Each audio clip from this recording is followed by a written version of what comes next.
Doreen Grand-Pichet is the Dr. Doreen is an expert in autism. Doreen Grand-Pichet. Dr. Grand-Pichet. Dr. Doreen Grand-Pichet. Dr. Doreen Grand-Pichet is a visionary in the field of autism. Now you can ask her questions on Ask Dr. Doreen.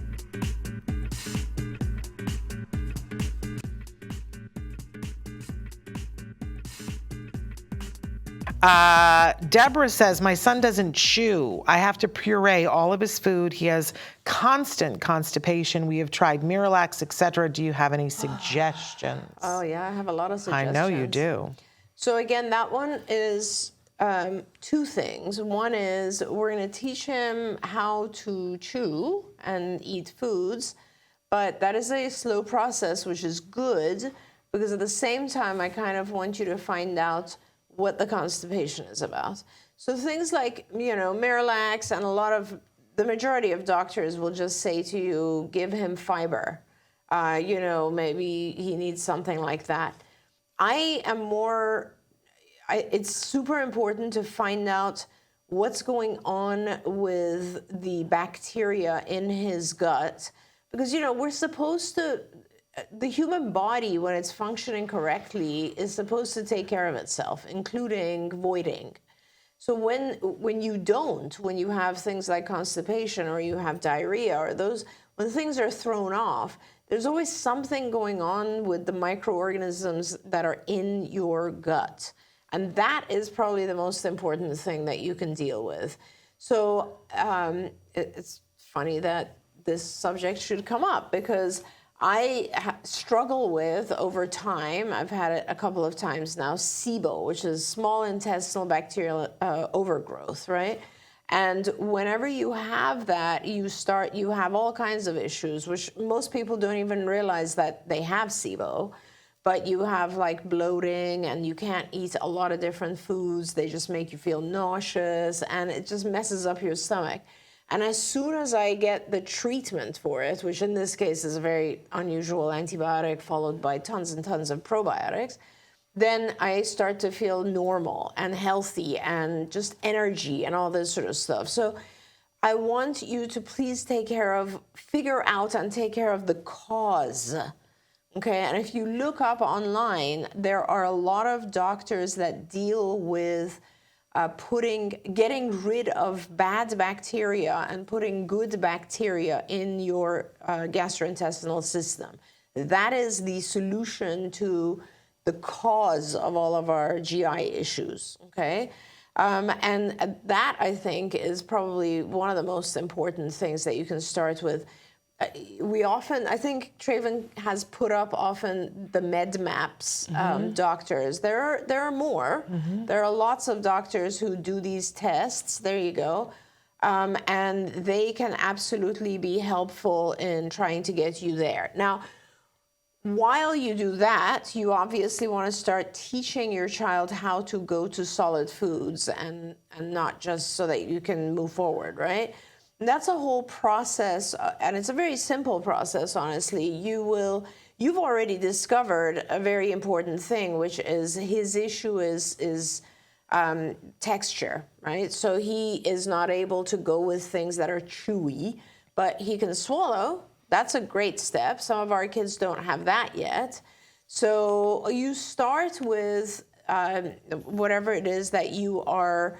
What are they doing? They're mushing it or grating it? She said she's pureeing You're pureeing. Okay, so you're at the puree stage, which is totally fine. Now you will go one level less in your food processor, right? So that you can still be pureed, but it's a little tiny little bit chunky, right, in the puree. And you will request your child you'll try to give that to him. If it succeeds, wonderful, you reward him, and then you move on to gradually, this is like months long, to another, a little bit more harder, and you do this shaping procedure where you're very, very slowly going to harder and harder things. When you will hit a stage where he'll refuse. That means you've gone a little bit too far, And you'll need to do one of two things. You can either go back a step and make it a little bit more mushy again, or when you've done that, you can request one tiny bit of the chewable item and then reward it with a lot of mushy items, if that makes sense. So it's kind of like, I had a little boy that I used to teach he would eat mashed potatoes, like was one of his favorite things. And I was trying to teach him to eat turkey and carrots. And turkey obviously is less difficult in terms of chewing than carrots, right? I just loved this kid. He was the best. And I have so much video of him because I was like setting up this whole feeding program for him. And he always used to make me laugh. And I wish I could just show the videos, like the most amazing thing. Because once I went to turkey, it was fine. It wasn't, he was willing to try a little morsel, but he needed to be rewarded with a lot of mashed potatoes after that. Once we went to carrots, he honestly was like, this cannot be a food because I've never put something this hard in my mouth. Right. And it was a very foreign experience for him. So we actually, for a long time, it was like a couple of weeks, the thing that we required was just for him to put it in his mouth, not even to chew it, just to put it in his mouth. And we would then cut the carrot into very like tiny slices so that he would put it in his mouth and it would just like kind of move around and then he accidentally would dissolve, right? The first time he chewed, Shannon, was like the most hilarious moment ever.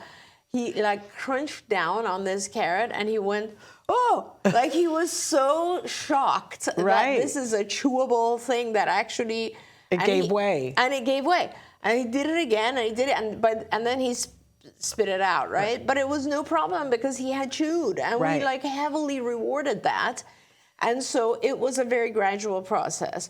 Now there are in ABA feeding specialists, people who have learned to do this, because there are children who won't even put a morsel of food in their mouth. Like you know, when you're an ABA specialist, you actually will help a child come off a G-tube, a gastro tube. So that's a whole different experience. In your case, you have pureed foods. You need to do this shaping thing, always keeping in mind to go slow so that it never becomes a fight, never becomes aversive. The whole thing has to be very rewarding.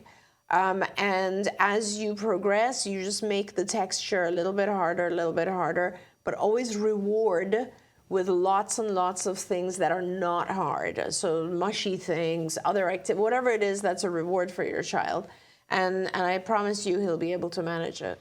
Can I throw one more log on the fire? Of course. So, because one of the things I used to teach was college-level speech and diction. Yes. And so then I have a kid on the spectrum who is not developing his language typically, and you know, and we weren't getting the chewing thing happening, right? And then when he started to speak, people didn't understand him, and so I always look at the chewing as being a part and parcel of a process that affects language. 100%. Because those muscles are doing the same thing, and if they're not chewing, then people aren't going to understand them when they speak either. That's right.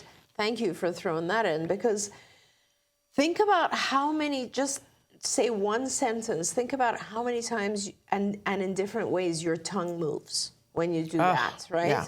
And just be aware for a moment of your mouth, your teeth, your tongue as you're saying words.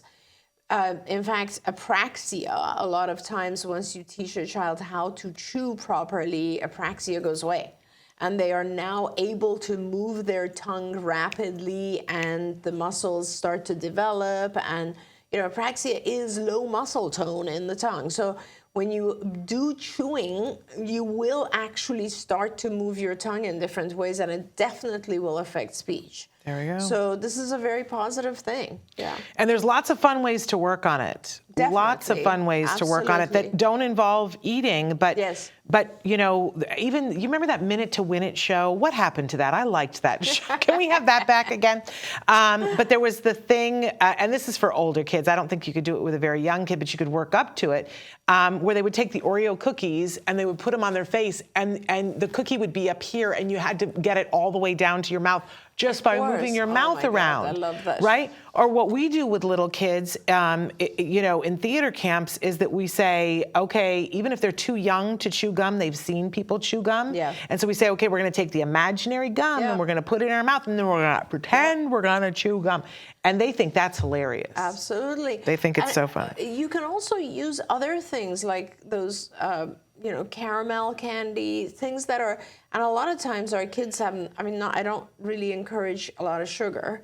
But that being said, there are pretty healthy, things that are sweetened with agave or whatever that are very chewy. Yeah. Chewing is not a difficult thing to teach. It is definitely one of the easier parts of feeding. But if it gets too hard and if you get into a battle, just get a team that in ABA and they can help you.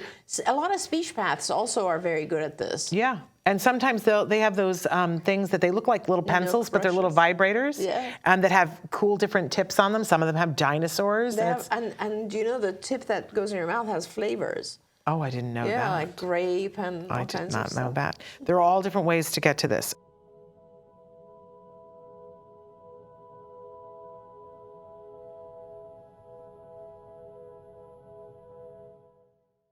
If you found anything helpful in this video, please give us a like. In fact, make sure that you smash that subscribe button on YouTube and give us a like on Facebook. You can also follow us on Twitter and Instagram for important updates. And please download our free podcast wherever you get your podcasts. See you next time. Until then, give your kiddos a hug from me and one for you too. Bye-bye for now. To subscribe, click here. And if you'd like to check out some more of our videos, click here.